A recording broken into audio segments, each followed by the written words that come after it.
Welcome friends. Today we are going to discuss about the subcortical tract part second video, which is the subsequent video of the descending tract of a spinal cord series.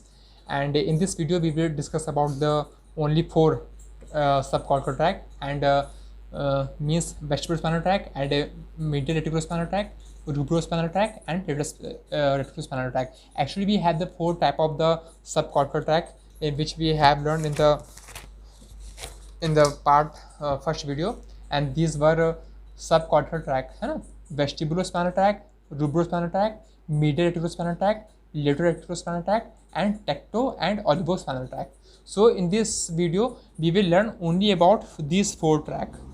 These four tract we are going to learn because their functions are opposite and they can be easily, if one group can be understood, then the second group can be easily understandable, and the remaining two we will discuss in the subsequent video because they are entirely different and their function is not related to each other. So let's start the video. देखिए, आप एक चीज़ notice कर रहे होंगे कि वेस्टिबुलोस्पाइनल track को और medial reticulospinal track को, इन दोनों को मैंने एक ग्रुप में लिखा है और इन द सेम वे इन दोनों को मैंने एक दूसरे ग्रुप में लिखा है. पर्पस ये है लिखने का इन दोनों को एक साथ, क्योंकि इनकी जो फंक्शंस होते हैं ये इनके कॉमन फंक्शंस होते हैं, ये एक दूसरे को सपोर्ट करते हैं.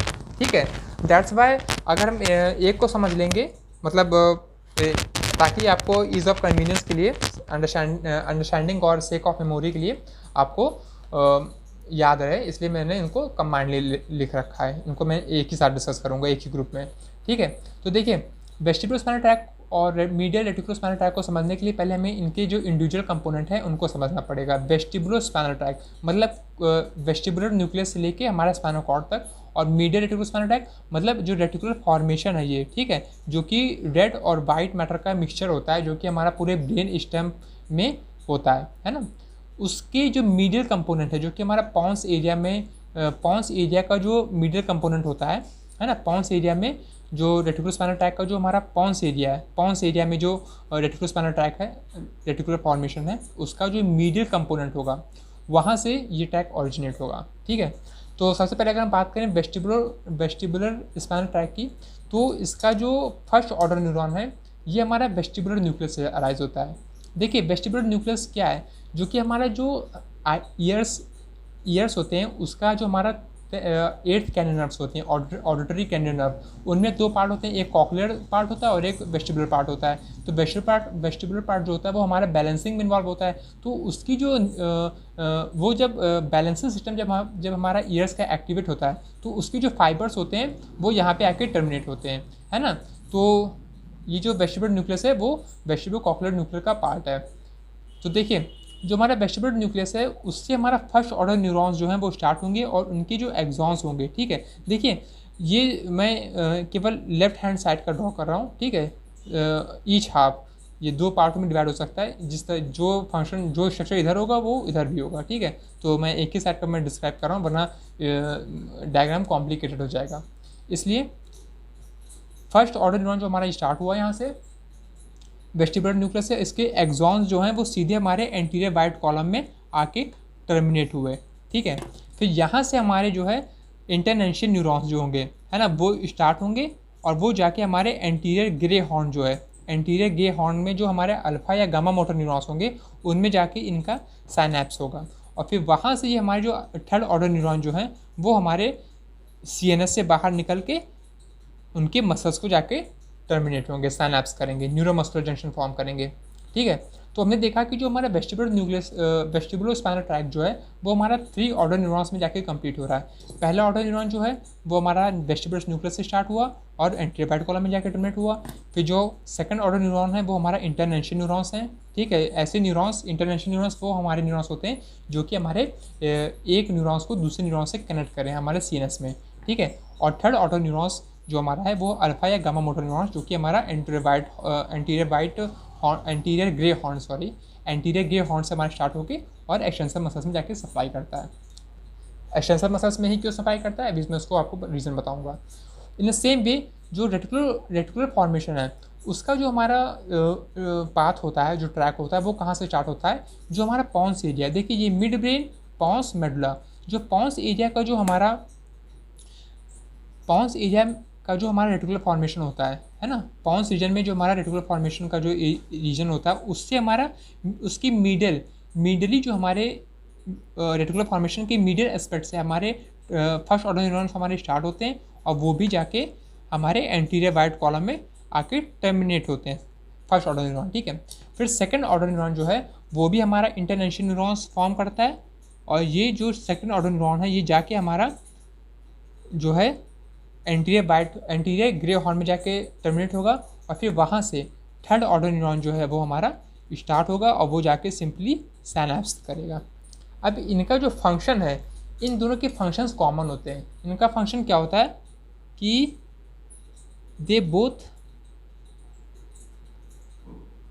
Both activate extensor muscles. देखिए मसल्स हमारे बॉडी में दो तरह की होती हैं, एक हमारे अगर फंक्शनल पॉइंट ऑफ व्यू से देखें तो एक्सटेंसर मसल्स और एक होती है फ्लेक्सरस मसल्स। तो ये जो एक्सटेंसर एक्टिवेटिंग सिस्टम जो है, extensor muscles activating descending tract जो है वो हमारा होता है vestibulospinal tract and medial reticulospinal tract. In the same way extensor का उल्टा हमारा फ्लेक्सरस मसल्स का जो एक्टिवेटिंग ट्रैक होता है वो होता है हमारा rubrospinal tract and lateral reticulospinal tract, which we will discuss in the next part of this video, ठीक है। तो देखिए they both activate extensor muscles. अब इसका बेनिफिट क्या होता है, देखिए हमने एक कॉमन एक्सपीरियंस किया हुआ कि जब भी हमारा कभी बैलेंस बिगड़ता है तो हम अपने आप को बैलेंस कर लेते हैं, है ना। जब हम कभी भी डिसबैलेंस होते हैं या फिर हमारा कोई हमें पुश करता है, ठीक है, कोई भी जैसे मान लीजिए किसी ने हमें पुश किया, हम सरफेस पे खड़े हैं, ठीक है, किसी ने हमें अचानक से फोर्स लगाया तो हमारी प्रोबेबिलिटी ये होनी चाहिए कि हम गिरें, मगर ऐसा नहीं होता, हम अपने आप को बैलेंस कर लेते हैं। क्यों? क्योंकि जैसे हम डिसबैलेंस होते हैं वैसे ही हमारा ईयर्स का जो हमारा वेस्टिबुलर अपैरेचस होता है, वेस्टिबुलर अपैरेचस जो कि हमारा इक्विलिब्रियम मेंटेनिंग सिस्टम है ना, इक्विलिब्रियम मेंटेनिंग सिस्टम वो तुरंत हमारा एक्टिवेट होता है और फिर वो यहाँ जब वहाँ का जो न्यूरॉन है जब वो यहाँ पे आके टर्मिनेट होता है तो वो इस सिस्टम को इस डिसेंडेंट ट्रैक को जो है वो एक्टिवेट कर देता है, जो कि वेस्टिबुलोस्पाइनल ट्रैक और मीडियल रेटिकुलोस्पाइनल ट्रैक, इन दोनों सिस्टम को एक्टिवेट कर देता है। और ये जो अपने थर्ड ऑर्डर न्यूरॉन्स के थ्रू, जो कि थर्ड ऑर्डर न्यूरॉन्स 3 तरह के न्यूरॉन्स इन्वॉल्व करते हैं, उनके थ्रू ये हमारे एक्सटेंसर मसल्स को एक्टिवेट कर देता है और वो तुरंत ही हम अपने बैलेंस को मेंटेन कर लेते हैं। हमारा जो डिसबैलेंस पोर्शन होता है हम उसको मेंटेन कर लेते हैं और अपने बॉडी को गिरने से बचा लेते हैं, ठीक है। तो एक्सटेंसर मसल्स का हमारा ये रोल होता है और ये बेसिकली ये हमारा जो सिस्टम है, ये हमारा जो ट्रैक है, ये एक्चुअली हमारा कह सकते हैं कि ये इक्विलिब्रियम मेंटेनिंग करने की सिचुएशन में भी ये इन्वॉल्व होता है ना। तो एक्सटेंसर मसल्स या फिर इक्विलिब्रियम मेंटेनिंग जो ट्रैक है हम इसको बोल सकते हैं। नाउ अब हम बात करेंगे रूब्रोस्पाइनल और लेटरल रेटिकुलोस्पाइनल ट्रैक के बारे में। तो देखिए इसको समझने के लिए सबसे पहले हमें इनके जो कंपोनेंट है जो कि इस ट्रैक में इन्वॉल्व होंगे उसको समझना पड़ेगा। Again here this is the reticular formation and this red color structure is called red nucleus, जो कि उसके रेस्पेक्टिव कलर से मैंने लिखा है रेड न्यूक्लियस, जो कि हमारा मिड ब्रेन के टॉप मोस्ट सरफेस में प्रेजेंट होता है। तो देखिए ये दोनों जो ट्रैक हैं रूब्रोस्पाइनल एंड लेटरल रेटिकुलोस्पाइनल ट्रैक, इन दोनों का जो कंपोनेंट होते हैं, लेटरल रेटिकुलोस्पाइनल ट्रैक जो होता है वो हमारा जो मेडुला जो रेटिकुलर फॉर्मेशन होता है मेडुला रीजन का, उससे हमारे फर्स्ट ऑर्डर न्यूरॉन हमारे स्टार्ट होते हैं और रूब्रोस्पाइनल ट्रैक जो है उसका जो फर्स्ट ऑर्डर न्यूरॉन होता है वो हमारे रेड न्यूक्लियस पे से स्टार्ट होता है, जो कि हमारा मिड ब्रेन के टॉप मोस्ट सरफेस पे सुपीरियर सरफेस पे प्रेजेंट होता है। मैं आपको दिखाना चाहूँगा इसमें, जैसे दिस इज अगर ये जो है ये हमारा जो है ये सुपीरियर सरफेस है हमारा मिड ब्रेन का और वहाँ पे हमारे जो टैगमेंटम पोर्शन होता है ना, अभी मैं आपको दिखाऊंगा टैगमेंटम पोर्शन होता है उसके हमारे टैगमेंटम के वेंट्रल पोर्शन में हमारा ये रेड न्यूक्लियस प्रेजेंट होता है। तो इसको मैं साइड में रखता हूँ और सॉरी ये इतना कॉम्प्लिकेटेड है। देखिए जो हमारा मैंने अभी आपको दिखाया था कि जो हमारा सुपीरियर सरफेस होता है ना, मिड ब्रेन का जो हमारा सुपीरियर सरफेस होता है उसमें हमारा कुछ इस तरह का होता है कि जो सुपीरियर सरफेस होता है वो हमारा 3 भागों में डिवाइड होता है, 2 भागों में जो सेंट्रल कैनाल होता है मिड ब्रेन का जो हमारी जो कैविटी होती है इसको सेरेब्रल एक्वेडक्ट बोलते हैं। उस एक्वेडक्ट के अराउंड हमारे कुछ ग्रे मैटर का रीजन होता है जिसको बोलते हैं पेरी एक्वेडक्ट स्पेस, है ना। ये जो ग्रे मैटर से आप देख रहे हैं यहाँ पे सेंटर वाइट है और जो कि कैविटी है मिड ब्रेन की, और उसके चारों ओर हमारे ग्रे मैटर का जो रीजन है उसको बोलते हैं हमारा पेरी एक्वेडक्ट स्पेस। तो जितना भी पोर्शन हमारा पेरी एक्वेडक्ट के पीछे, यानी कि यहाँ से लेके पूरा कॉलिकुलस पूरा डॉर्सल पोर्शन तक, वो हमारा टेक्टा कहलाता है। और जो इसके आगे जितना भी हिस्सा है वेंट्रली हिस्सा जो है इस पेरी एक्वेडक्ट के पहले जो हिस्सा पड़ रहा है उसको हम टैगमेंटम बोलते हैं। तो इस टैगमेंटम का जो हमारा वेंट्रल सरफेस है उसमें हमारा ये रेड न्यूक्लियस प्रेजेंट होता है, जो कि मैंने रेड कलर से ड्रॉ कर रखा है, ठीक है। ये जो बल्जिंग है ये कॉलिकुलस बोलते हैं। देखिए मैं आपको दिखाना इसमें ड्रॉ करके लेटरल एस्पेक्ट में मैं इसको ड्रॉ करता हूँ। देखिए अगर हम सीएनएस का अगर हम लेटरल एस्पेक्ट हम ड्रॉ कर रहे हैं, ठीक है, तो हमें कुछ इस तरह देखने को मिलता है।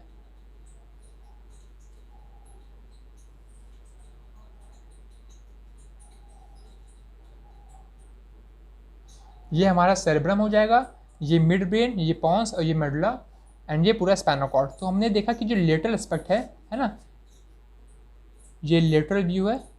लेटरल व्यू में हमने देखा कि जो साइड से, ठीक है, हमने देखा कि पोस्टीरियर सरफेस पे एक दो स्वेलिंग है मिड ब्रेन में, सुपीरियर कॉलिकुलस और इंफीरियर कॉलिकुलस। जो सुपीरियर कॉलिकुलस है वही ये इसका जो बाहर की तरफ जो पोर्शन दिखा रहा है ना। आप इसको यहाँ से करके देख सकते हैं। ये देखिए ये जो बाहर का जो पोर्शन दिखा रहा है वो यही है, ये पीछे जो स्वेलिंग है वो यही है, ठीक है, सुपीरियर सरफेस। यहाँ पे टेक्टम, ये एक्चुअली सुपीरियर ये कॉलिकुलस होते हैं, जो स्वेलिंग होती है इसको कॉलिकुलस बोलते हैं। और इसी एरिया को, है ना, ये जो पूरा जो पेरी एक्वेडक्ट के पीछे का जो एरिया है, ठीक है, इसके पीछे का जो एरिया इसको बोलेंगे टेक्टा, और इसके आगे वाले हिस्से को हम बोलेंगे पूरा का पूरा ये टैगमेंटम, ठीक है। तो यही हमारा इन्वॉल्व होगा इसको कुछ जानने के लिए रेड न्यूक्लियस। देखिए तो इसका जो पहला ऑर्डर जो न्यूरॉन होता है हमारा रूब्रोस्पाइनल ट्रैक का, वो हमारे स्टार्ट होता है रेड न्यूक्लियस से। तो ये क्या करता है कि जब हमें ये डिसेंड होता है नीचे तरफ तो ये डिकसेट करता है, लेफ्ट और राइट डिकसेट करेंगे, और ये तब ये नीचे हमारे जाएंगे और जाके कहाँ टर्मिनेट होते हैं, हमारे लेटरल वाइट कॉलम में, ठीक है, लेटरल वाइट कॉलम में जाके हमारे टर्मिनेट होते हैं। और फिर यहाँ से हमारे इंटरनेशनल न्यूरॉन जो हैं वो हमारे स्टार्ट होंगे, और जो कि हमारे एंटीरियर ग्रे हॉर्न में जाके सप्लाई करेंगे। और फिर वहाँ से एंटीरियर ग्रे हॉर्न जो कि हमारा अल्फा या गामा मोटर न्यूरॉन होते हैं वो थर्ड न्यूरॉन कहलाएंगे, और वो हमारे सीएनएस से बाहर निकलेंगे और मसल्स को सप्लाई करेंगे। इन सेम वे इस जो हैपनिंग जो स्ट्रक्चर इस तरफ है वो भी हमारा इस तरफ भी होगा, क्योंकि मैं एक ही साइड को ड्रॉ कर रहा हूँ, क्योंकि अदरवाइज डायग्राम जो है वो काफ़ी रबिश हो जाएगा, ठीक है। तो देखिए ये जो रूब्रोस्पाइनल ट्रैक है उसका जो डिकसेशन होता है वो हमारे वेंटर टैगमेंटम में होता है ना। क्योंकि देख रहे हैं आप, जैसे यहाँ पे अगर मैं दिखाना चाहूँगा, ये जो हमारा जो टैगमेंटम हिस्सा है, जो पेरी एक्वेडक्ट के पहले का हिस्सा, यहाँ से लेकर सब्सटेंशियल नाइग्रा के बीच का जो हिस्सा होता है वो हमारा टैगमेंटम कहलाता है, और इसके पीछे का हिस्सा जो होता है वो हमारा टेक्टा कहलाता है। तो टैगमेंटम का हमारा जो वेंट्रल सरफेस है ना, इसको हम दो भागों में डिवाइड कर सकते हैं। जो आगे का इसका हिस्सा होगा उसको वेंट्रल बोल सकते हैं, उसका पीछे का हिस्सा होगा उसको डॉर्सल बोल सकते हैं। तो जो रेड न्यूक्लियस का जो डिकसेशन होता है वो हमारे वेंट्रल रीजन में होता है, टैगमेंटम का वेंट्रल रीजन में होता है, इसको हम बोलते हैं वेंट्रम टैगमेंटम डिकसेशन, ठीक है। तो यही देखिए मैंने यहाँ पे लिखा भी है, वेंट्रल टैगमेंटम डिकसेशन मतलब स्टार्ट होते हैं, ठीक है। तो हमने देखा जो रूब्रोस्पाइनल ट्रैक है, अगेन मैं इसके ट्रैक को मैं ड्रॉ कर रहा हूँ। देखिए ये हमारा जो है रेड न्यूक्लियस कुछ इस तरह होगा, यहाँ पे ये फर्स्ट ऑर्डर न्यूरॉन हमारे यहाँ से स्टार्ट होंगे, और ये हमारे डिकसेट होंगे वेंट्रल रीजन में, टैगमेंटम के वेंट्रल रीजन में जाके क्रॉस करेंगे, लेफ्ट वाले राइट में आएंगे और राइट वाले लेफ्ट में जाएंगे, और डिकसेट होके ये हमारे सीधे जाएंगे लिटर वाइट कॉलम में, और लिटर वाइट कॉलम से हमारा इंटरनेशनल न्यूरॉन जो कि हमारा सेकंड ऑर्डर न्यूरॉन होगा, और फिर थर्ड ऑर्डर न्यूरॉन जो कि हमारा अल्फा या गामा मोटर न्यूरॉन, और ये सीएनएस से बाहर निकल जाएंगे।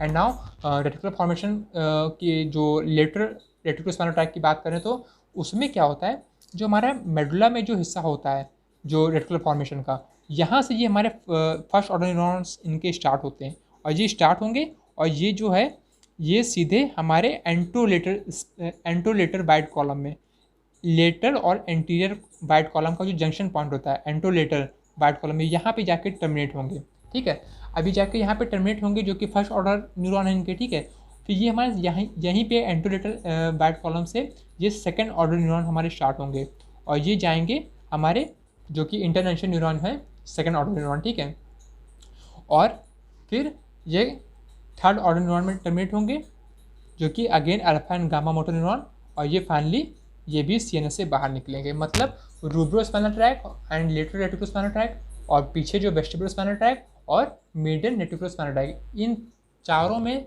सिमिलैरिटी ये है कि चारों चारों जो हैं वो 3 ऑर्डर न्यूरॉन पाथवे हैं। ठीक है, 3 न्यूरॉन ऑर्डर डिसेंडिंग ट्रैक है। तो वो हमारा कंप्लीट हो गया इसके ट्रैक। ठीक है, देखिए जितना हाफ मैंने इस हाफ में जितना ड्रॉ किया है वो भी लेफ्ट साइड में भी ड्रॉ होगा, है ना, जो कि क्योंकि दोनों साइड का दिखाने का उसमें पर्पस था जिसमें डिकासेशन की ज़रूरत थी। तो डिकासेशन की जरूरत हमारे रूब्रोस्पाइनल ट्रैक में थी, तो मैंने इसको डिकासेट करके दिखा दिया। एंड लेटरल रेटिकुलोस्पाइनल ट्रैक में डिकासेशन नहीं होता, इसलिए मैंने एक ही साइड का इसको दिखाया। इसी तरह लेफ्ट हैंड साइड पे भी सेम जो है एनाटॉमिकल स्ट्रक्चर दूसरे हाफ में भी होगा। तो अब हम यहाँ पे बात करते हैं इसके फंक्शन की। तो इसका जो फंक्शन होता है ये वेस्टिबुलोस्पाइनल ट्रैक जो है उसके अपोजिट होता है। ये करता है एक्टिवेशन फ्लेक्सर मसल्स को, ऐसी मसल जो हमारी फ्लेक्शन में इन्वॉल्व होते हैं, है ना, जैसे फिंगर्स है, फिंगर्स का फ्लेक्शन, ऐसी मसल जो कि फ्लेक्शन में इन्वॉल्व होते हैं उस तरह की मसल्स को ये एक्टिवेट करता है। कौन? रूब्रोस्पाइनल tract and lateral reticulospinal track. जैसे आप बैठे हो, जैसे आप खड़े हो, ठीक है, आपको बैठने के लिए कहा गया तो आप बैठोगे तो आप अपनी पूरी बॉडी को फ्लेक्स करते हो। ठीक है, तो वो जो मसल्स वो तमाम मसल्स जो कि फ्लेक्शन में इन्वॉल्व हो रही हैं वो किसके द्वारा एक्टिवेट हो रही होंगी?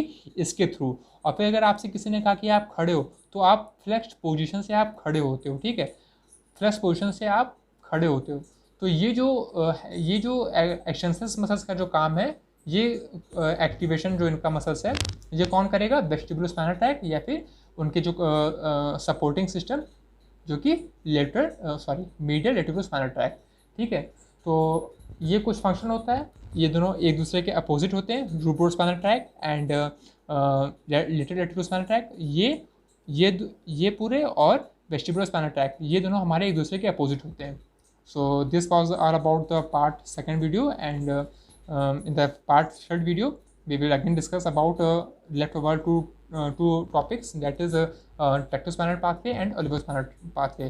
And if you have any doubt regarding to this portion, then you can simply ask in my comment section. Thank you.